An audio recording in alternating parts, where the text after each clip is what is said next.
Heading back to our place, and we get a call from our boss, get off the train. Listen, I know people who go live in really dangerous fucking places for short amounts of time to make a bunch of money. If you're a digital nomad, this is the place to be. $2,000 a month, you're gonna have a fucking really good lifestyle here.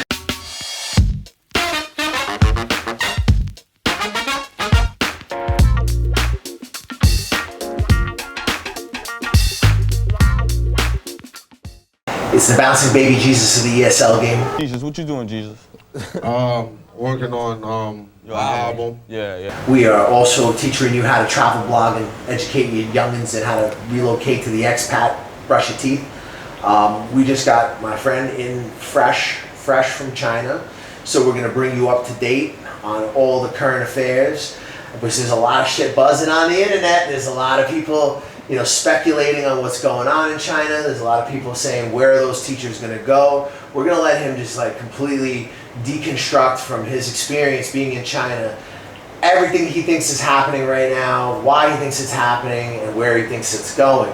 Now, why should you listen to this guy? How long did you live in China? Lived in China 4 years. Okay, so you were there for 4 years. Yeah. What was the nearest major city you guys were near? I would have to say Shanghai. Okay, so he was near Shanghai, right? So, go. Well, I think that there was a time when China was the place to be. I mean, certainly it's beautiful, wonderful people. The people are awesome. Yeah? Really friendly. You really Places got to on be with the there. locals Yeah, and stuff? They were cool, they were friendly, they were accepting. Once the kids got used to you, everything was great. The pay, of course, is going to be the best in the region. Right. But things are shifting. What they have decided is that extracurricular things like English, Okay. and it's not just English, Right. all extracurricular subjects, Okay. you can't teach them anymore. Everything has to be taught in school. Okay. And so you can get into a lot of trouble if you're teaching at the wrong institution. Right, we're teaching on the side of a Teaching on the house. side. Yeah. You don't want to do that.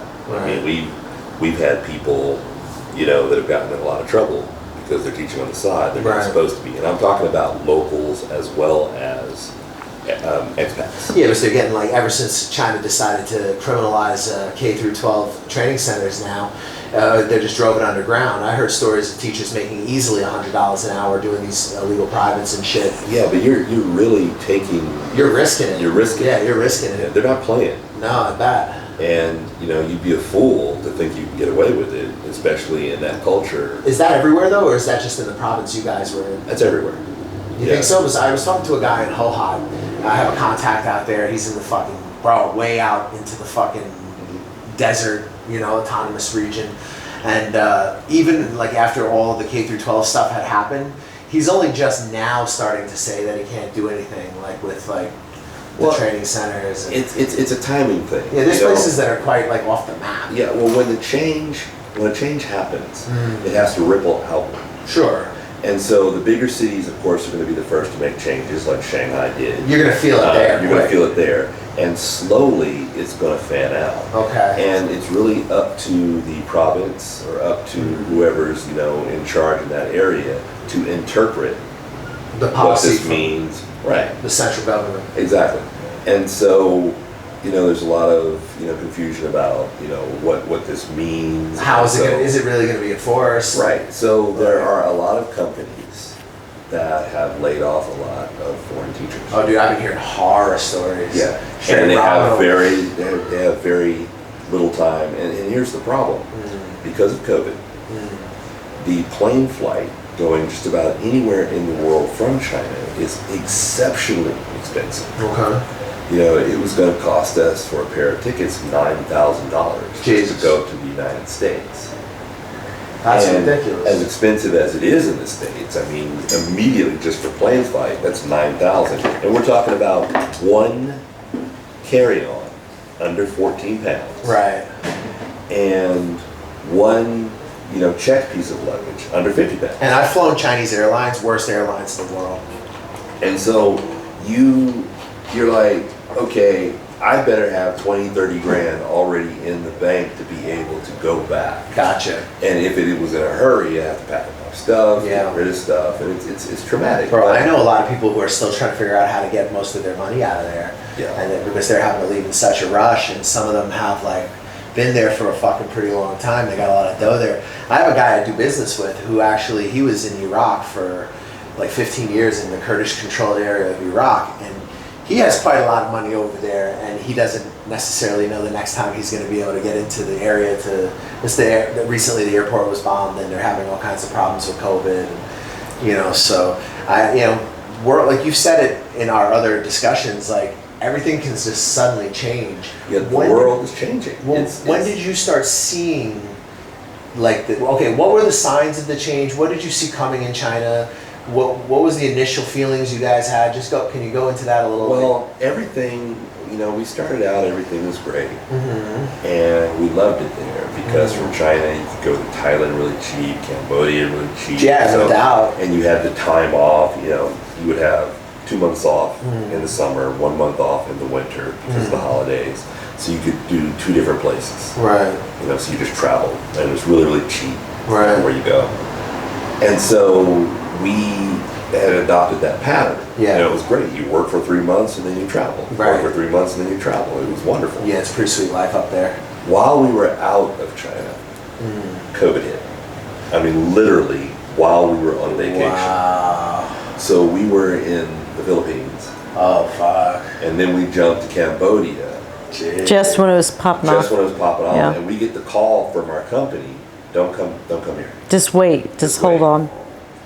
And so Whoa. we then, we decide, we're posted up in Cambodia for a month, which is cool. We kind of fell in love with it. No, Cambo's cool. Yeah, it was cool. And that's when we first got the idea, well, maybe we'll come to Cambodia. Right.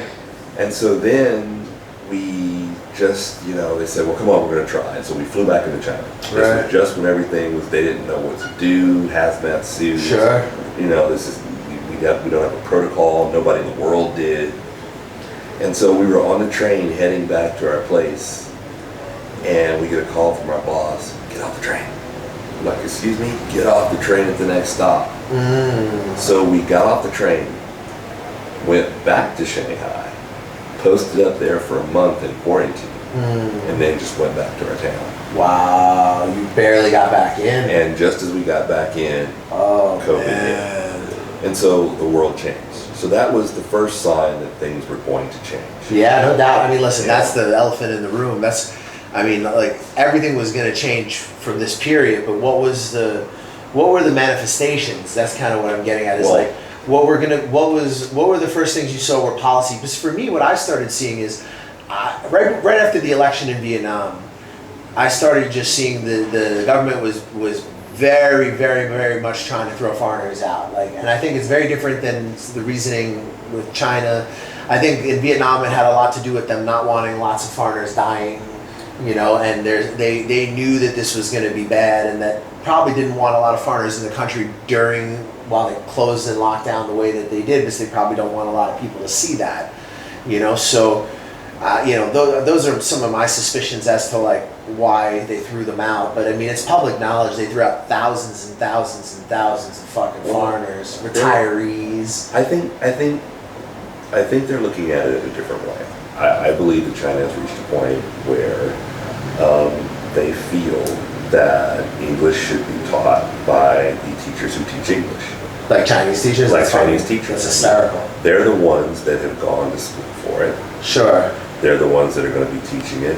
Why do we have these other people here? Well, yeah, and I have met Chinese people who speak English really well, but they're by far the minority. And in Vietnam for sure. But the difference, I think, in Vietnam is I don't think they have the same attitude. They don't want us to leave necessarily. I think they just didn't want us fucking there while this is going down. Because it's like an enormous fucking liability to have all these foreigners.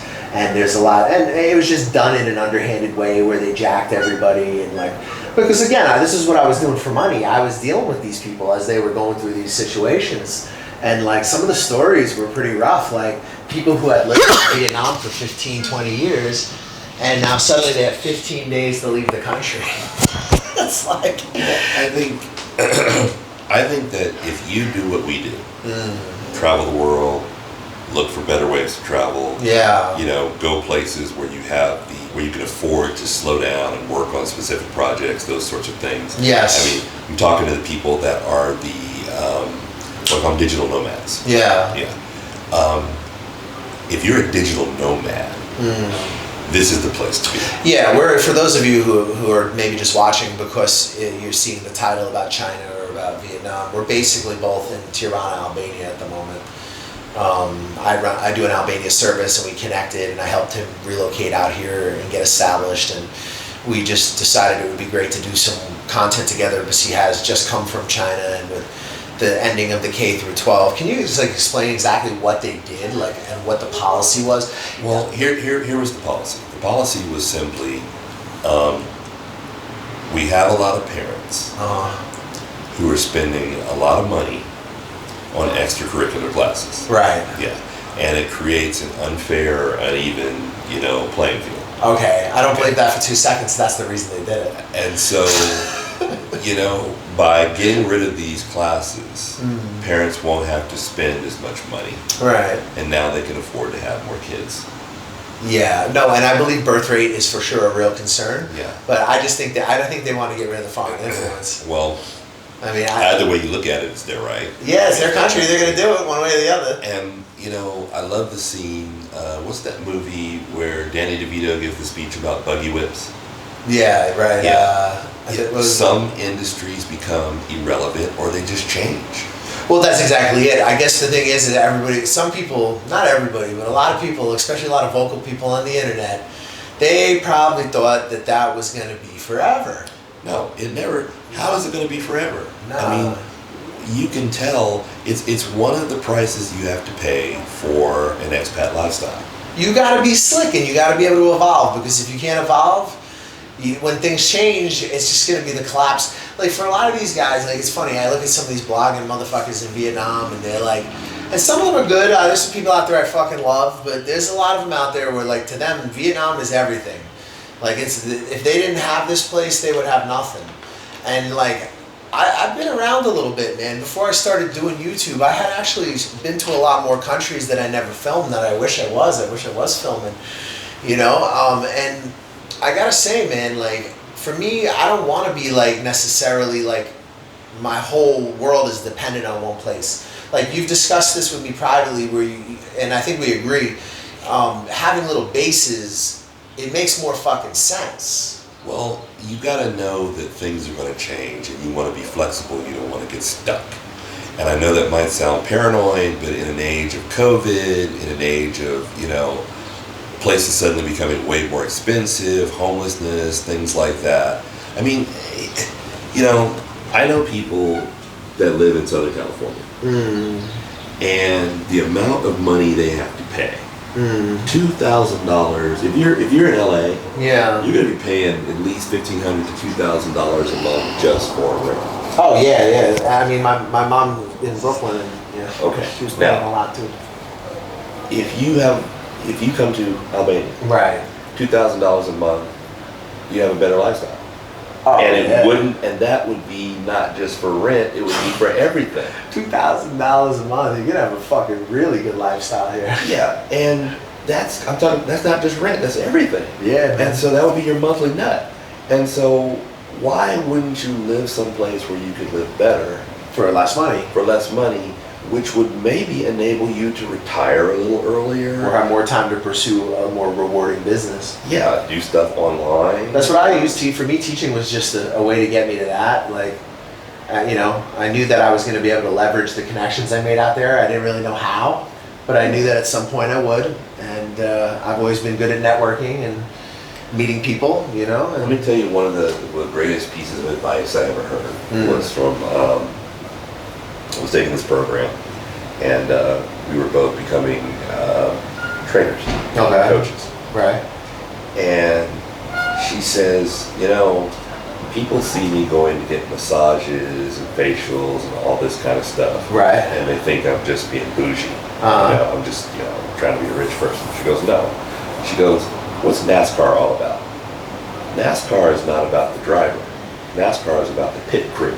Right. That keeps the car running, that allows the driver to drive the car. Right. Right? In Southeast Asia, it used to be, I'm not telling you by any means, if you want to do the China thing, I'm telling you that's drying up. Oh, definitely. I mean, there's still opportunities, And but like I you're was going to saying- work a lot harder. And in the boonies is where a lot of those are going to be. Right. So you want to go someplace that allows you to have a pit crew. You want to be somewhere where you have the time and the money so that you have the time to focus on where you want to steer your car. Okay. To do that, you have to have a crew that focuses on other things. If I can have someone do my laundry rather than me have to do it, and I can afford that, Yeah. that helps. Oh, that yeah. frees up time. Yeah, exactly. And I think that's partially what I offer the most is Exactly. I like, my whole thing is making it more convenient for people who don't want to fucking deal with it. Well, themselves. When we decided we were going to come out here, I had to focus on COVID issues. You were the part of my pit crew that handled, where we're going to land, navigation, whatever. Right. I let you and your guys handle that, so I could handle other things and worry about shipping and plane flights and the fiasco that was. We talked about that. Yeah. So I could get out there. But as far as, I love China. I've got some really, really great friends there. Yeah. And I'm going to miss them. It hurt. We didn't want to leave. No, I hear you, man. Vietnam's in my heart. We got some really, but, there comes a time to every season. And like we said it before, it was never going to last forever. And if you thought it was, you're only kidding yourself. You got to be adaptable. Well, we talked about this. You're either growing or dying. Right. And you can't look to go to a place and think, well, we're just going to remain here like this our life. Yeah. You got to grow, especially now. The world is changing so fast. And now you guys have been all over the world before you went through China. You guys were in Africa. You guys were in other parts of Southeast Asia a little bit. Tell me about Africa. Okay, first off, West Africa, East Africa? East Africa, Tanzania. That's where I'm most curious about. I want to go to Ethiopia. That's my bucket list place. Africa is beautiful. Yeah? Again, wonderful people. I hear nothing but good about Kenya. Kenya's Delaware. Kenya, but it's Africa. Yeah, it's way underdeveloped, for sure. You have to get used to some things. For sure. And I think people don't understand that little small things, that when you first leave the country, you get irritated. You can't find Skippy peanut butter, you're mad. If it's your first time in America and you go to fucking Africa, respect to you. Yeah, we're like, oh, but we discovered new things. Right. We were talking about Ting, this great, what is it? I can't remember if it's from the West Indies, like the islands, or if it was Africa that exposed us, or Tanzania. But This dude named Azam. Okay. A-Z-A-M, Azam, African dude, establishes this juice and soft drink empire. Wow. And people, we haven't heard about this, but when we were in Tanzania, we heard about it. Ah. He established his own version of Coca-Cola that tastes like, the real Coca-Cola. Yeah. And Coke sued him because they're like, this is too close to our formula. That's great. But here's the thing. It wasn't the juice. His juice is good. Right, It's right. thick. It's not that thin stuff. It tastes like nectar. It's really, really good. But it wasn't the drink that got him rich. He uses those kind of wax paper boxes, and he got the shipping down. Once he got the containers, he was able to ship all over Africa. Right, it can be stored. And he became a billionaire. Wow. So seeing those stories in places like Africa, you see there's, That's there's amazing. opportunity everywhere. Well, and I believe that. I actually do plan to be down in Africa for a bit. It's just I need to first start figuring out the visas because each country's visa schemes are so fucking different from each other. and they're Well, changing. that's the problem. That's the other problem where you come in handy because of COVID, everything's changing. Yeah. I mean, the Philippines suspended their retirement visa. Yeah. Yeah, we were looking at going there, and they suspended that. Vietnam has changed a lot of their visas. Right. One of the reasons we chose Albania is because, visa free for a year For Americans. Yeah. And so I could just throw you that ball and let you handle that. Yeah. And I could navigate getting us out here and So- other parts of the ship. So it's amazing. You guys were in Tanzania. I can't even begin to imagine. Did you go to Kilimanjaro? Yeah. Yeah. No, wait. We No, didn't we go drove up there. past it. We went were up to there for Arusha, business. which is the town at the base of Kilimanjaro. Oh, was We hung that out cool? there. That had to be cool. Yeah, that was I bet fun. that was probably one of the coolest towns there because you're next to the biggest hike in the country. Like, Yeah, we could It's see different it, up there. like- It's city. That's Right. their city. right. So that it makes was different sense. because we were on the beach before, so it's a different environment. Oh, I see. So you're going on guard, like if you're in New York or Yeah, if you were down in Florida, you're a little more relaxed. Either So depends where in Florida. Yeah. Hey, yeah, now, in Tanzania, in Dar es Salaam, Yeah. city of peace. I heard it's a nice place too. Really. You know, there's issues, but you know, you deal with them. We enjoyed it because we were a block from the beach. Wow. Really beautiful in there.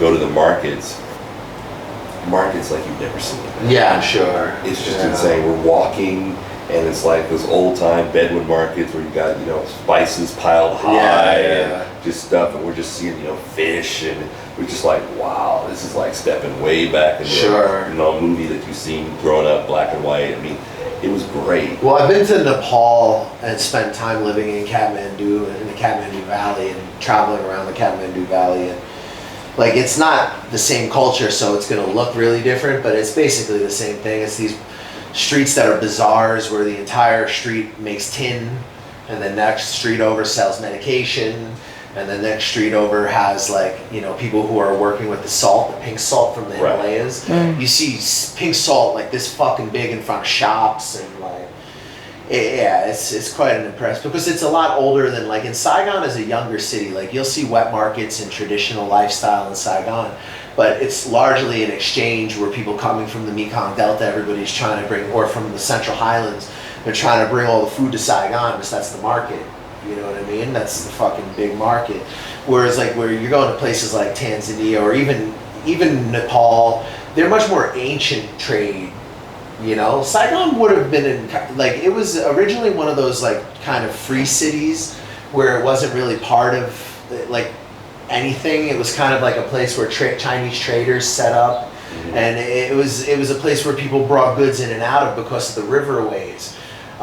You know, fast forward to like a modern day Vietnam, it's still sort of the same way. It's like a trade place. It's open, you know, and they're thinking too. Whereas the rest of the northern parts of Vietnam, they're a lot more ancient. So for a tourist, it's way better. But it's a lot more like similar to some of the stuff that you guys probably had to deal with living in China. Well, I'll tell you, there was a lot of great things in China. I mean, one of the things that really made it a great job was not only did you get a good salary for what you did, for something you get nothing for in the States. Oh, you don't even deserve the salary, yeah, for Right. sure. I fucking. But they would do things like they would pay for your room and board. Right. Yeah, they you don't have carry to you pay up there. rent. I mean, you know what it was like not having to pay rent. Yeah. Yeah. It was amazing. Yeah. And so, but you got to be smart. When you go and you have an advantage, like you don't pay rent, Right. or you got extra money coming in, you want to take that time to build Okay. so that you can get to a point where your quote unquote side hustle becomes your main hustle. Right. And hopefully, I mean, the way of the future, and people are seeing it, and the virus brought it in, is your income has to be non-location dependent. Yeah, no, I agree.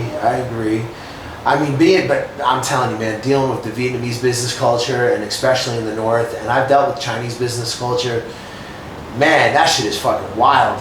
I mean, like when I was in Xi'an and in Qingdao, and when I was first in Xi'an, my just general impression was, wow, this is like Thailand, but everybody's on meth. You know, like everybody seemed like they were smoking meth, like because they had hired us. They picked us up, some guy who didn't speak like a lick of English, took us to this fucked up hotel, and we ended up staying at. And then over a couple like weeks of being there, I started realizing that like whenever I snapped my fingers, they would jump. And because they would try to get me to do things I didn't want to do, but then I would just not do it, and then they would cave. You know, and I started realizing, I'm like, wait a minute, I must be worth a lot of fucking money for them to be putting up with this bullshit. You know? So I started really abusing them.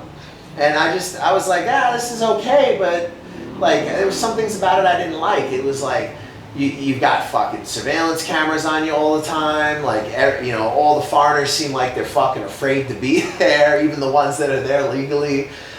You know, whereas in Vietnam, up until all this crazy lockdown shit and the unfortunate thing with them throwing all these foreigners out, the general feeling was that they really did want us there, that they overall thought we were contributing, at least the previous government, because otherwise, you know, why would you have it? Why would you have it? Vietnam, you got a 1-year visa as an American in Vietnam for the last like many years. You show me a more open country than that.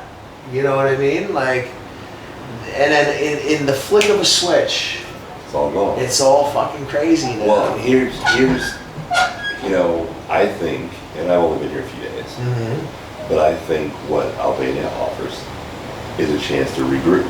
Oh, I definitely. mean, a lot of people are having to evacuate, Yeah. you know, because of whatever reason, Plan policy B. change, whatever. You know, it's a great plan B, because if you're going to go straight to Europe, or you're going to go back to Canada, or you're going to go back to the United States, and that's going to be very expensive. If you want some place where you can just chill for a year and figure some stuff out, and the big caveat, of course, is you have to have figured out how to make at least some income. Yeah. I would say at least $1,500 to $2,000. You know, you have to be able to make that. A single person here could probably do it on a G. Yeah. Because Albanian I can see people that. live on way less, you know? Yeah, if you're not going to be, you know, if you're just going to eat a decent lifestyle, you know, you don't need a lot of things, and you just want to do your business. If you want to make that entrepreneurial leap, Or this just would be a good place. if you want to like disappear, you could just move. Once you move outside of the capital, you're in the Balkans, man. You know, you're in the Balkans, man. You know, like over here, you're in the capital and like the coast cities and stuff. But like, there's some towns in the interior here that are really nice places, and no one would ever see again. I heard the hills are alive with the sound of music. What's that? No. It is beautiful though. It's beautiful hills. No, But- I've, you know, flying in, it was beautiful when we got here. I mean, I'm looking forward to seeing some of the other places in here, but so far the transition's been really smooth. We really like our apartment. So I'm Our happy. apartment is cool. I'm really happy you like the apartment. So you guys leaving China, was it a quick decision? It was a quick decision. Like- It was time. I mean, if you're paying attention, it's best to get out ahead of things. Yeah. And it was time. Okay. We saw the changes coming, and the way the changes are structured, it seemed very obvious that we were going to get touched by that. Right, no doubt. So it was better to kind of, even if it was quicker than we would have liked, it was better to get out ahead of things. Okay. And like I said, we wanted some place to go where we could restructure. You guys were thinking the same way we were. We were just Yeah. like, this doesn't look like it's gonna go well. Yeah, I mean, right now, if you're not going to stay, if the United States has become too expensive, or for whatever reason, I mean, there's only two reasons you have expats. They're either running away from something. Or running to something. Or running You to told me something. this. Right. Yeah. So if you're looking for a way to, you know, go towards your future, Yeah. I mean, this is the spot. And I would, you know, give it to you, let you handle it, and I work about how I can focus on getting over there and what I'm going to do for a living while I'm over there. Well, I appreciate that. I mean, Yeah. But I now is not the time to be going to China, yeah. to that industry. To be honest, Now, I'm not going to say, I mean, you can chance it, there are opportunities, but there Yeah, are a definitely. lot less opportunities, and they're shrinking. Yeah. I had a few back doors. I still kind of do, but it's not much. But you got to understand, things are changing rapidly there. And it's really provincial. Like I said, one of them was out in Inner Mongolia in the Wops, in the middle of nowhere. Yeah, and you add to that the whole COVID situation. If you go there, you're gonna get the vaccine. You have to get vaccinated. Yeah, there's no way around it. Vietnam, so if you want to work in Vietnam, you're gonna have to get it. The other issue you have to understand is once you leave, you're not going back. They're not letting you back in. No, saying pretty much the same. Well, okay. So throughout the whole thing, I just watched it get crazier and crazier. But like, if you had the dough, like pretty much up until this crazy Delta outbreak, we could get you back in. It's just you were gonna pay for the whole process again. So it was going to be like, maybe towards the end, it was starting to be like kind of an absurd amount of money to get into Vietnam. So in theory, if you had to leave Vietnam, there was none of this, oh, I paid already, you pay again. You pay, so, you know, like, that's just not how they think over there. Like, and that was some of the unfortunate thing, was like the extortion of the foreigners and the, like, I don't know, if you're going to extort them, why do you have to throw them out? I mean, wouldn't it make more sense to keep them in the country and keep making money with those that can afford to stay?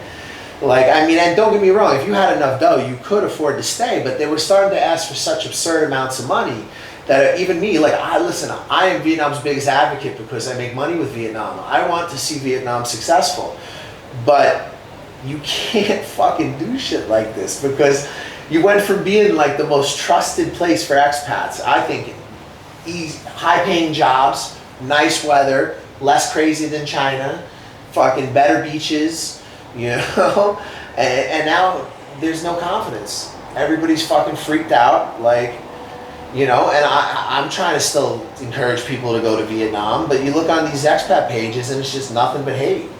Well, you know, there's reality, and there's what you wish was reality, and things change. Yeah. And, you know, I wish we could go back to how it was when we first went to China, and it was no problem working for, you know, whatever organization, and you know, it was a great time. Yeah. I enjoyed the people, we learned a lot, we had a great time. Good cultural experiences. Oh yeah, wonderful. But times change. Yeah. And if you're not flexible enough to recognize that time changes, I mean, you shouldn't be out here, flat out. Well, I wouldn't say out here, because as we're speaking, we're in the Balkans, but... Well, when I say out here, I mean out here. Yeah, he's talking about China. Well, or you even talking about from your experience, like from Yeah. being in Asia. Yeah. If you recognize the game you are playing, don't hate the player, hate the game. I couldn't agree with you more. And you know, you're a player and you get a lot of hate, and it's ridiculous. I get hate. Yeah, it isn't your. You aren't making the rules. But the thing is I've thought about it before. I've tried everything from rationalizing and like actually explaining what we do to just trolling them back.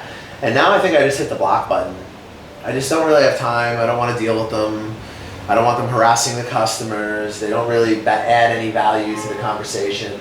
You know, I would always wonder over the years, because I would get guys who would make videos dedicated to me, and like, one old guy got obsessed with me, some weird old guy, and it got real weird for a while, and like, then some other guy started getting obsessed with him for getting obsessed with me, and started making videos about me and him arguing, but like cutting them, and like, it gets real weird when you put yourself out on the internet, man. Like, you just gets really weird. Well, for some strange reason, people have a lot of time on their hands. Well, do you know who Chris Chan is? I don't.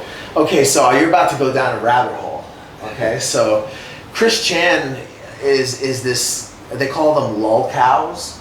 So it means like LOL, like they're people who exist to be laughed at by trolls, and they're famous for being laughed at by trolls. So I just discovered this fucking freak show the other day, and you guys, I'll have to give it to you guys to check it out. But if you want to just talk about the internet, like just eating a human being, like just completely fucking cannibalizing, and the story being just uniquely American, you'll have to check it out. So you guys will have to check it out too. I'm not going to give away too much. If you're into really bizarre, fucked up internet stuff, look up Chris Chan.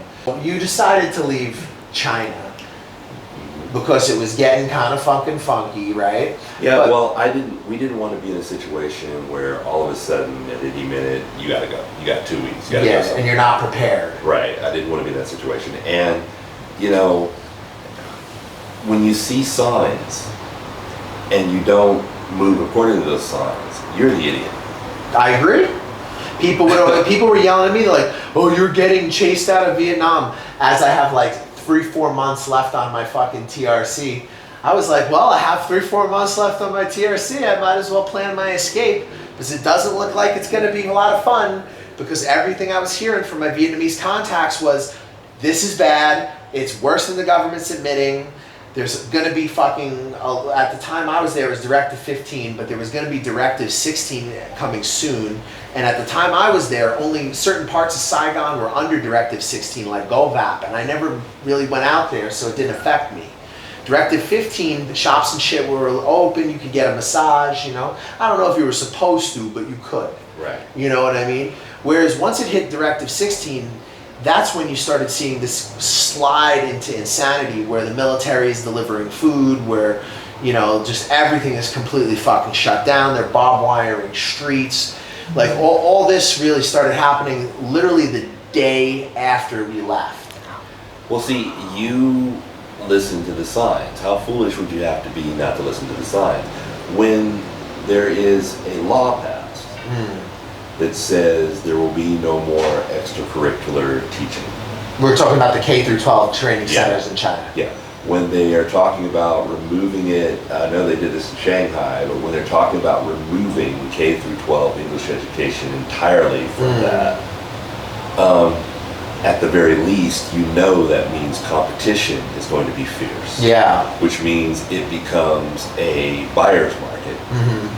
And now you know, well, the people that are going to stay, they're going to either have to be insanely good looking. Right, like Russian models and shit. Or they have to be insanely qualified. Right. And so you know you're going to have that competition. Next, you have a lot of companies that have their money tied up in that sector. Yeah, they're all pulling it out now. Right. And even if they had other sectors, well, they were counting on the the money from that sector. No one thought that would ever end. Right. And Why would it? Right. So a lot of people got their pink slips, and they obviously don't have the money or want to just go right back home or they've got nothing. That's why they came in the first place. Sure. So they're going to go for the other jobs. Right, which is going to devalue what everyone's making. Right. So I'm willing to bet, maybe even some of those watching us right now, I'm willing to bet that you've got some people that know the end is coming, or they've been bitten, and right now they're wondering, what's my next move? Right. Where am I going to go? Well, that's what we're here for. If you guys need help coming out to the Balkans, or if you want to try your luck in Southeast Asia, listen, I'm not going to paint a rosy picture. The last few months of what's been going on in Vietnam has been insane and not good. It doesn't seem like it's stopping the virus, and people are, pretty much living in fear that they can even. That should that happen, you got to have some place to go. And if you're curious, go ahead and look at how much it is from, if you had to go somewhere suddenly, within 2 weeks, even a month, if you had to go back to your hometown or wanted to go someplace else, ask yourself this question: how much is the plane flight from where I am to where I want to be? Right. And you're going to discover that there's a lot of really, really, really, expensive elements to that decision. Right. And coming here, it was a lot cheaper than going other places. So you getting out of China, this was one of the places that it was just economically made sense. It economically made sense from a short term, because $9,000 just to fly to the U.S. Nah, it's stupid. It's stupid. Yeah. It's not Here, I got to tell you, it wasn't cheap. We had to do the 7 days in quarantine just so that we could get a cheaper connecting flight from Shanghai to. We went from Shanghai to Hong Kong and then to Toronto. Right. And we couldn't get it connected up. If you got it connected up, it would be the same as the U.S. Right. So it was cheaper just to buy a ticket from Shanghai to Hong Kong. Yeah. Chill through Hong Kong, 7 day, because the hotel in Hong Kong was like $600 for the 7 days. Yeah, that's a lot. Yeah, but you're quarantining up, and it's still less than paying that $4,000. Oh, it's less than what people were paying to come into Vietnam the whole time I've been doing it. I mean, these people, some of them, towards the end, I was almost like shaking my head, like, yeah, if you want to come, it's three weeks into quarantine at everyone says like, yeah, oh, how much are the hotels? Foreigners are kind of dumb. They always think like when you write them a number that's like a fixed thing, whereas in Vietnam it's like, they're forgetting its availability. It's like when your flight arrives, what hotels are sold out already, and all the cheap ones are going to be the first fucking hotels that sell out. And so if you want something nice, you're going to have to go like very far outside of the city, and you're still going to be paying like fucking $80 to $120 a night for a room that's basically worth like $20 during normal COVID times, or non-COVID times. Right? Here was the math we did. Okay, we knew it was $9,000 just to go back, just to fly to the States. Yeah. So one-way ticket from Shanghai to Hong Kong, a couple of bucks. Yeah. 7 days in a Hong Kong hotel doing quarantine. We Right. ended up doing 8 days. We stayed an extra day. That was maybe, with food and everything, maybe it was $1,000. Right. Okay, so that's $1,200. Right. Okay. Tickets from Hong Kong to Tirana, about $700. Okay. So you end up, half of what it would cost to fly to the United States. Okay, so you fly here, and if you're an American, you get a year, Right. no visa. It was a very, very easy process to get in. Made easier by your guy waiting for us at the airport, picks us up, takes our luggage, takes us to the hotel. Not even a hotel, we didn't deal with that. Straight to our apartment. We go, we inspect the place. He's there. We go through the process. Yeah. And so now I'm feeling a little bit more comfortable than I did when I was watching the situation deteriorate. In China. Oh, definitely. I was losing my fucking mind. And the thing is like, I wasn't like worried because like I have connections that are with visas and who are in the government, and like I know like if I really needed to be worried, like people would have told me to be. Everyone was saying like, oh, your visa's fine, you can stay. But then the other thing I kept hearing was like, this is getting worse. Their lockdowns are getting worse. And I just started seeing how like all these people that I was working with were suddenly, I was getting a lot of customers for people who were having their visas fucked with after living in Vietnam for years, like just canceled, cut. So that became like almost the focus of my business for a while. Like I wasn't bringing people into Vietnam, I was trying to keep people in Vietnam. And then like it went to this period where it's like almost now like next to no movement, and I've made my money from dealing with other places than Vietnam. And now just in the last like 2 weeks, there's been a renewed interest in opening businesses in Vietnam. And it's only been like really since there's been rumors of green zones opening. So if China doesn't want these people in China, and Vietnam decides to change their attitude from what it is presently to a more, kind of pre-election, stance towards expats, they're in a position to just take everybody leaving China, pick the ones they fucking want, They like can cherry pick. There's going to be a lot. There's going to be a flood. And I will tell you, when you have been an expat and you've experienced working in China or Vietnam or anywhere, and you go back to the States, you start getting real claustrophobic. I You want couldn't to get do back it. on the... Dude. I couldn't do it. I got buddies telling me $9 for a pound of bacon. Oh, that's a lot of money. Like food is by itself in America is stupid. $6 for a gallon of milk. I'm like, wow, this is ridiculous. I lived in New Zealand, $5 for an avocado. Yeah, why you live that way? Here the food is fresh, all kinds of cheeses, all kinds of...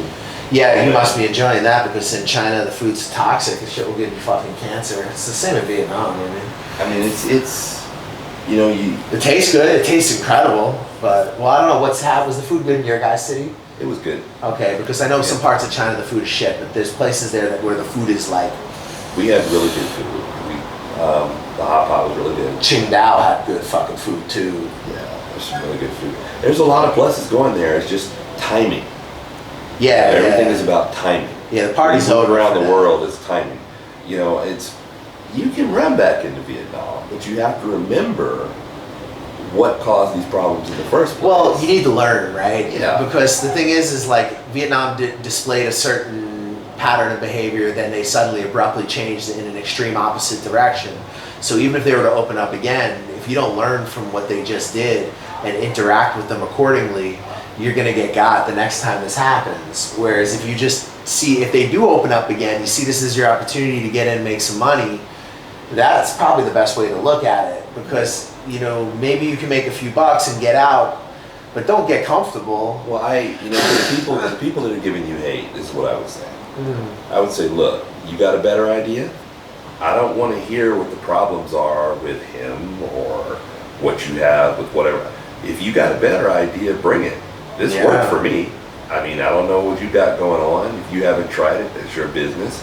But I'm going with what works. if you got a better idea, I'd love to hear it. I'll watch your channel. Well, that's what I'm saying, and I would say that we don't discount. I don't think people should discount Vietnam just because they did this crazy fucking like expat purge and lockdown, because these countries can change very suddenly, and like if they change back to being open, I think it's going to be really good to have an asset over there, because you know, if you're an outsider and you're just starting to look at living in Southeast Asia or looking to live in China, like having somebody who kind of hears about what's happening before it happens can really save you a lot of problems. Like, I mean, what did Blade say? Always motherfuckers trying to skate uphill. yes, sir. I skate uphill. And you know, people underestimate. You know, so it's funny because that's why I have like 900 videos, because you can watch literally every step of the process of me coming out there as just a dumb fuck nightclub bouncer and learning about the ESL hustle and then evolving in it and then learning about the visa hustle and now looking at the world in a whole different way than where I started. It's all right out there to see, you know, like the whole evolution is on record. And it's an exercise of flexibility. You had to be flexible. You had to listen. You had to, you know, watch. You couldn't just sit there and go, I hope it won't happen. I hope it won't happen. Move with it. No, you had to figure it out. And the thing that's good is by putting it all out there, it just makes it like, it shows people that they can do it also, and that you don't necessarily have to be stuck where you are. You can you know, listen, I know people who go live in really dangerous fucking places for short amounts of time to make a bunch of money. You know, I met a girl who wants to be stationed in fucking in the Donbass in Ukraine. And there's a fucking conflict going on over there, and this chick's like a cop in America, but she wants to be military, do like some kind of military security gig out there.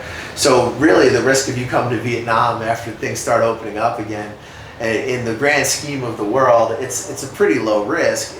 I think the problem is when you live in a country and you're not so familiar with the culture or the language, and it's easy to get the wrong notions about the country. And I think people sometimes like, they could be living in a place for like 10 years and they still don't really have their finger to the pulse of the country. Like, it'll swallow you. Yeah. When we went to Africa, we just plopped down. Was that your guys' first country outside? Yeah. What? You left America and you went straight to Africa? Yeah, we plopped down, and It was like, we had to do, when you got to do all yourself, when you don't know anybody, you got to learn different things, and it's frightening. It's costly. Sure. It's really costly mistakes. Oh, I bet. Really costly mistakes. There's safety concerns. There's all that. Yeah. That's why it was good when I got to know you guys, and we talked for such a long time. And, Yeah. you know, when we got out here, we already knew people, and it was. Yeah. I think what we do has a real value, and I mean, most people are going to make their first jump to a place like Thailand or Mexico. Yeah. They're not going to make their jump to fucking Africa, to Tanzania. Yeah, it was like. Wow. And it was our first exposure living someplace outside the United States. And it was to East Africa. That's insane. That's like you might as well just move to fucking the Arabian Peninsula or to like, you know, the Middle East. Something so completely different and not set up for you to be there. If you knew what was driving us to do that, you would understand how we had to take extreme measures. And that's a video for another time. No, definitely, because that's a cool fucking place to go. Yeah. I mean, I've been like wanting to go to Ethiopia forever. So that's like, while I'm living in this part of the world, I'm definitely going to Ethiopia. Yeah, it's beautiful, beautiful people. You just got to get used to. They do things way differently. Well, all the countries down there are so different from each other. Like, I've heard that generally, like, if you want to be an expat, I've heard Ghana is pretty good and like relatively safe. I've heard that West Africa has a few countries that are pretty like safe, relatively easy for expats. And remember, everything changes. Yeah, well, I know Uganda's like, I think isn't that like the Kigali, like the cleanest city in Africa or something like that? They say. No, it's been a while. I do know that. It might be. I might be confusing it with Rwanda. I don't know, but we'll have to tell you the African stories one day. Yeah, no, I want to hear them. So. Oh, we've got some pretty crazy Africans. From Africa to China, or from Africa to Southeast Asia to China? Well, no. Here's what happens. We were done. It was done. Okay. And so we just packed up everything, sold everything off, and moved to Africa. Okay. Tanzania for 6 months. Then we kind of rethought it and said we're not like ready yet. Right. And we've got, custody issues with kids and stuff like that. So we're like, now we're in trouble because now we got to move back to the States. We're never going to be able to afford California again. And we weren't affording it, Yeah, I feel you, yeah. So we popped back and we're like, we've been on the West Coast for most of our lives. Okay. Let's go try out the South. Oh, God. No comment. And then we went to Tennessee. And that's a whole different story. And so then we're like, well, we want to be closer to the kids. The kids are in California. Not only that, but we want to be someplace that's a little more forward thinking. Yeah, I hear you.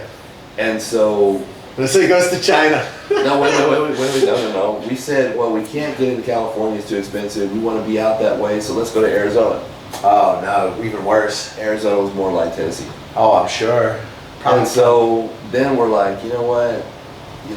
Make a long story short, I'm done with this. I've been a professor for 23 years in the educational system. Got a master's degree. I was working on a PhD. Yeah. I ran out of money. Okay. I completed all of my coursework for a PhD in organizational psychology.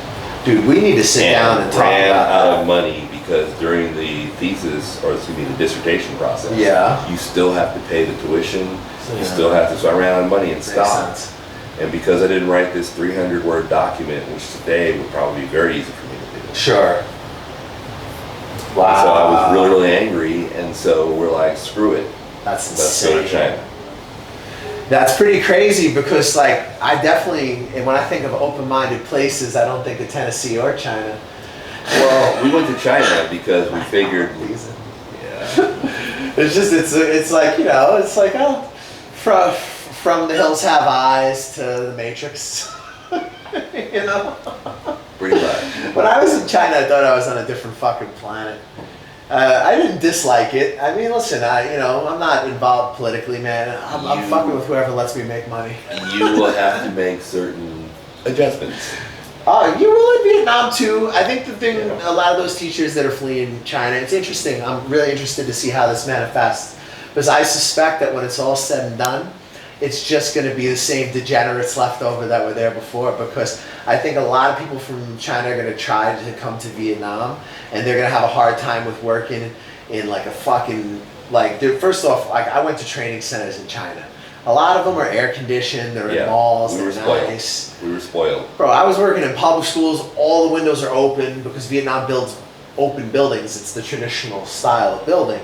So the fucking pollution, the dust next to construction sites, 60 kids, no TA, fucking 41 degrees every fucking day in the classroom. They're gonna last 2 weeks. No one's gonna pick them up at the airport. Nobody gives a fuck. The guy who's picking you up at the airport is gonna try to drug you with roofies or kidnap you. And they're not gonna last, man. Some will. Hey, we got spoiled in China. We flew in, picked up from the airport, taken to our school. Us too? Here's this is where you're living, here's your meal pass. So you get 3 meals a day if that's what you want. Your rent's covered, utilities. They had everything for you. Yeah, That's a good program, actually. You got a TA. Your TA handled everything. Oh man, it was golden. That's it great. Was off the chain. Yeah, you're not going to get that as much in Vietnam. You get a TA who doesn't give a fuck, who's on her phone the whole fucking time. The kids are going to be fighting, scrapping in the classrooms. If you do the public schools in high school, kids will spit on you. Kids will fucking try to fight you. It's a lot more rough than probably in China, but the teachers are crazy. They beat them in front of you. They run up with sticks and hit them in front of you. I had one lady, and she wasn't really trying to hurt the kids, but it probably wasn't a good idea. She had this big piece of wood, and every time they would say something stupid, she would just throw it at them. She wouldn't throw it at them super hard, but it's like a grade 3 kid, and there's a big wooden stick hitting them in the fucking head. So this is the type of shit you're gonna see in Vietnam, and you're gonna have a lot of people in China who I imagine are like the people in Vietnam who have constructed a fantasy about their lives around them living in China or in Vietnam, for example, because where they come from, they're nobodies, but here they get treated like they're somebody. See, the other thing you have to be careful of in China is you can get timed out. When you reach 60, you're done. Right. And so you have these people that have been teaching for so many years and they've just gotten comfortable. Right. And now all of a sudden they hit 60. They're old news. Yeah. and they can find ways, around little jobs and yeah. stuff. Yeah, But sure. still, You're they not didn't top plan choice. ahead. Yeah. When you go to a job like that, you're not looking for something that's going to be forever. No. This is something to hold you down until you get your own, side hustle becomes your real hustle. Yeah, you really have to have some other ideas. You have to be moving forward. You can't just, and if Vietnam does peek its head out and there is an opportunity for people to slide in again and do your thing, I suggest you do it because, like what I suspect the people who get in right now, they're gonna taste a little bit of the craziness, but I think it's coming to an end, and I think you're gonna make a lot of money, and then suddenly everybody from China is gonna show up, and then it's gonna be fucking shit money for like a while, but then I think the natural filtration process will happen, and I have a feeling that it will still eventually just go back to tourists teaching on fucking tourist visas, because how can you fill the industry? Do you think if you're getting, they want you to have a degree right now, technically in education, in reality they'll take any degree. They want a 3-year experience letter. Do you think you're gonna find somebody who's willing to work in a fucking polluted city in the industrial north of Vietnam, in some province you've never fucking heard of, with a fucking degree in English? That motherfucker's gonna go to Hanoi, he's gonna get hired at international school. Make a lot more money. Yeah, and yes, eventually more of them will come and their salaries will go down a little bit. But they're not, you need somebody to, why do they hire people from Nigeria? They got motherfuckers from Bangladesh teaching in some of these fucking neighborhoods. And South Africans are big right now all over. Well, because they can pay them less and treat them worse, and fucking, it's just a crazy situation. Like, if you ever think of ESL as a stable future, there's something fucking wrong with you. You just you're denying. Maybe that's where your life ended up. If you're married to a Vietnamese girl and that's the best you can do, good for you, bro. I actually don't have a problem with that. I think it's great if you're happy. But if you're angry all the time and you're just shitting on everybody, and this is the summary of your life's accomplishments, it's like, fuck, man. Well, you're not going to be able to keep that up for much longer. These changes won't stop. I know everything's cyclical, but there's going to be a reshuffling. There are a lot of people right now in the United States who are sitting back saying, okay, this isn't working. I may be homeless. In the UK, broke, Australia, all over, they're trying to get the fuck out. And I watch these videos, and I think it might be time to try things, on the other side of the world where I can actually, exist, not just exist, but move forward. It's like, I used to tell people all the time that your job is for survival. If you want to do more than survive, you got to do more than your job. Right. So you got to get your side hustles up and running. And if you've got enough side hustles that replace your salary, maybe it's time. Yeah, well, it's just a sign that you're doing whatever you're doing it the right way. I mean, I don't know. I think that's kind of the fun thing of this whole, my time in Southeast Asia was, because I curse and I say crazy shit and I try to just represent the situation honestly. Like, I got so many people that fucking hate me, and then I have the YouTube fighting me where for example, if I were to change my structure and I were to follow a very strict formula and I were to put a very corporate face on what I do, then the algorithm would embrace me much more. But because I talk about fisting people and setting myself on fire. Why don't you just go ahead and talk about beauty tips? Yeah, well, get your little ring light. Teach Nasty already knows about beauty tips. I don't know if you guys were there for the Teach Nasty period. That was pretty fucking weird. That's my transgender alter ego. I actually identify as a transgender woman from the south side of Chicago. That's awesome. Yeah, that's me. The whole fucking thing is life is short. You really only get one shot to do this and have a kind of a reasonable life.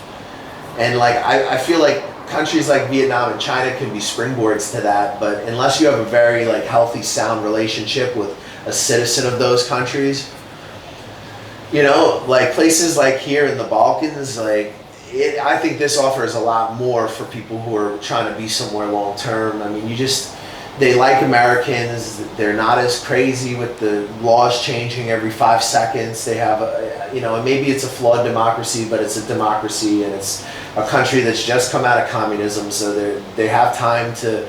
It's not going to happen overnight, but it seems like the country's just improving. Because every Albanian person I speak to says that there's a very big difference from 10 years ago to now. So.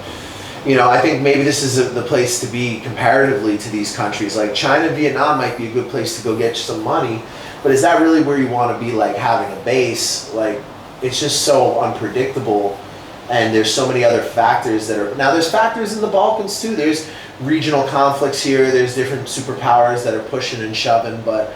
the Albanian people generally really like Americans. It seems like the country is on the up in not just in economics, but on the up in improving the lives of their people. I like that. If you're looking for some place where you can, you want to chill for a year, visa free, but you still want some place that has the technology. Because if you're doing online business, you need that technology, you need that internet, you need those things. You like coffee. Yeah, the coffee's really good here. Coffee was better in Vietnam. This place has more coffee shops than any place. Right, per capita. But we were a coffee growing country when I was in Vietnam. That's true. We were like Brazil. Vietnam was number 2. See, I think of myself as Vietnamese. I'm loyal to the Vietnamese government. I don't have to agree with everything they've ever done, but prior to the election, they took good care of us.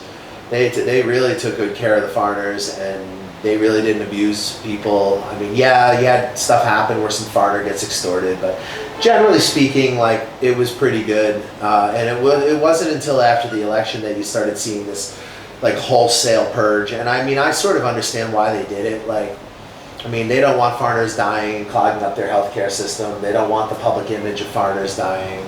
And they probably didn't want to see how authoritarian they were planning on locking down. But I just think it didn't have to go that way, and I hope that they change their policies and they do start to open up again, because it's just good for everybody in Vietnam. It's good for the government. They can build infrastructure. They have their coffers are full. It's good for the people who are poor because they have access to the foreign money, and it's good to create a healthy soft power balance to China's power in the region. So I hope that Vietnam does open up, and I know there's a lot of sad expats who are just we don't want the backpackers. But people don't realize is that backpackers, even sex tourists, these people do feed some element of the economy in Asia. They spend money. They do, people they have their guest houses, they eat at their restaurants, they go to their bars, and the sex tourist thing's kind of something else, but they're in place of an alternative. You know what I'm saying? Because once the Chinese come in, poor people can't afford that. In the terms of tourism, Chinese people are not going to eat at a noodle stand in Vietnam because they're only going to eat Chinese food. So that noodle stand might really rely heavily on backpackers, on tourists, because those are the people who are eating the cheap, shitty food. And they're on a journey too. For 50 cents, not shitty tasting, but shitty quality, 50-cent bowls. Well, everybody's out there for their own reason. They're running away from something, or they're running to something, or whether it be the backpackers, the ESL people, everybody's out here, they're getting their hustle on. And if you're going to get your hustle on, you can't be still. Yeah. You gotta be in motion. Because there's places in Vietnam where you could sit down and have the craziest Vietnamese food you've ever had for $3 or $4 a plate for the craziest, right? High quality, good fucking food, And then you've got Granny on the street, right? So the guy who's selling the dopest stuff ever, he's going to be okay no matter what, because he's at the top of the market. The people who have the money to serve directly to the Chinese tourists, they're going to be okay because they can get that, But these small people who are using the cheap oil, but, for a backpacker, who gives a shit? It's a 50-cent meal for them, this is supporting people. So I hope that the attitude changes. I don't want it to go back. I want them to make their country better, however they think it's going to be better. But I don't want it to see it become more and more closed. And I hope that Vietnam does go back to the way it was. And I don't know, for China, I think that's not happening. Not for a while. I think it's opportunities come and they go. Now I think. I would say to someone who's planning to make the jump. To China. Really, really think about it. because, would you, change houses in the middle of the storm? Right. You got to be careful. There's a storm going on. Right. There are changes. These laws are just now being interpreted. Yeah. Throughout the different areas. What's that going to look like? Yeah. And remember, if you're working for a school, most likely you're working for an agency. The agency, once they sell you to the school, they make different determinations. The school can say, we don't want you. And that's what we're seeing at the level of headmasters going, well, we know it didn't specifically describe this kind of person, this kind of job, but loosely it can, and we don't want to take that chance. Okay. So the school can say to the agency, sorry, we're not doing this. Right. And then that person, the agency has to either put them someplace else, or you have to find a new job. Right. And remember, your visa is held to your ability to have a job. Right. So then you got this period of time where the school says we don't want you. And you don't want to be placed somewhere else in the country. Right. Or they can't place you. Yeah, right. Even You worse. have to find a job quickly, or you got to go. You got to go, right? You just spent all that money to get there. Right. So it's not, it's very risky. So here's the thing with Vietnam. Right now, if you have all your documents, we can get you in. Nothing's open yet, and there are some online teaching, but you'd be going with the idea that things are going to continue to open. And then if you get in, you could be in a position where you could be like in a very comfortable position before all the floodgates from China come. But it's a gamble, because it could continue to be crazy and worse, and it's... Well, there's another player in the game, COVID. Well, that's exactly it. Yeah. So this, under the best of circumstances, this would be a, this would be a crapshoot. Now you introduce COVID. Yeah. And then, it's like... And then people wonder why why is it expensive? Why is it, you're just trying to rip people off? No, bro, you're trying to enter a communist country during a global pandemic that just threw out thousands of expats like a month ago. Let's get real. Let's get real. I think a lot of people that watch the videos don't understand. Just the process of getting into China when things were normal. Normal was fucking hard. Was really hard and really expensive. Yeah, I've done it. Yeah. And so it was tremendously expensive. And you had to run around and deal with all kinds of logistics. It was just crazy. Oh, and the Chinese consulate in Saigon is the worst mafia operation I've ever seen in my fucking life. They're selling slots to wait in line. They got the guy with the AK working with them. The whole thing's a fucking racket to make money. It's crazy. But, if you want to be in there, you got to do it. Sometimes you got to do it. We had to put in serious work to get over there. I mean, the rewards were great, but the risk, just getting in, it was tough. I would say that China would still be valuable if you're looking to do business there, invest, or work with a company that you can get a product from for whatever you're trying to export. I mean, Chinese companies still produce things of value. Yeah, but you could do the same in Cambodia or Thailand or any of these countries. Yeah, Vietnam, they have certain resources that are, I think it depends on what you're after. What is it you're trying to do? If you're trying to find some place to stay and retire, then you have to think differently. That's not going to be China. It's not going to be Vietnam, I'll be honest with you, Right. either, unless there's a dramatic change in how they view outsiders. Right. So you got to be realistic. If you're looking for a place to springboard or a place to post up for a while until you get things going, well, then you would look at different options. If you're just into it for money and you got the credentials and you think you're willing to be, because once you go into China, you're not coming back out because they're not going to let you back in. They're not going to let you. It's pretty much the same in Vietnam. Well, no, technically we could get you back in again. It's just you're going to pay a lot more. We can pay the same thing you paid to get in the first time. So you better do it right. You better have a good company, good agent, good school. They need to know specifically, especially right now, how they're going to address the application of the new law. And you got to be smart. You got to keep your ear to the ground. No, so guys, Vietnam is definitely easier. I mean, we can just arrange for somebody to hire you, but you're going to need all your credentials now. If you're in Vietnam, it's funny. You don't, do I need a degree? No. If you're in Vietnam, you don't need a degree. If you're trying to come to Vietnam right now, you need a degree or you need a very, very believable fake, And you better hope that the Vietnamese consulate doesn't check into it. But I would probably guess they're not going to, just knowing how bureaucracies work. But I also can't tell you what to do. You're a big boy or girl and you need to make your own decisions. But it is definitely still more loose trying to go to Vietnam than it is trying to go to China right now. Because I can get people into China too but it's not like one guy was asking me right before all the changes. He's like, there was like a bleep where I had some really good jobs available in China, and in 2 weeks they were like, I sold them all. They were gone, you know. And the guy's like, oh, I thought everything was, you were saying it's easier to get into China than Vietnam. Well, it was that day, or for that last like few weeks. It's like the stock market. You can't expect it to always be bullish or always be bearish. You know, there's going to be changes. There's going to be fluctuations. Once China started closing down, that should happen quickly. Like now, it's like, fuck, man, where are all these people going to go? I mean, it's funny, like. Well, you know where we went. Yeah, come check out the Balkans. Holler at me. I'll get you on your feet. We'll get you an apartment, and we'll get your teeth brushed, and we'll make sure you don't do weird things with your father. If you guys like the video, smash the like button and brush your teeth. Brush your teeth. And if you're thinking about coming to Vietnam and you want somebody who you think is, you know, not gonna like paint a rosy picture but just be straight with you, let me know. If you do want to do something with China, I can't make any promises, but I'm willing to work with people. As for Albania, let us know if you want to get set up out here and not have to deal with any hassles and just show up and everything here is taken care of for you. Just let us know, and you know, subscribe, share, smash the like button, and brush your teeth. What do you think of when you think of Albania? I think of opportunity. I think of a country that's open.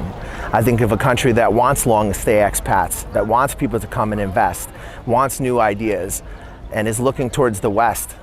I think that Albania is a beautiful country with incredible landscapes that can offer a very comfortable lifestyle at a very reasonable price. We will help navigate your journey to becoming an expat in Albania. We're working with some of the top lawyers. We can help establish businesses. We can help you get your residency. We can help you get real estate. We can arrange almost any contact that you might need for the process of moving here in almost any city in the country. We will simplify the process. We'll make it a lot easier for you to move to a country that maybe in the past would have been more of a challenge. With our help, it's going to be a walk in the park.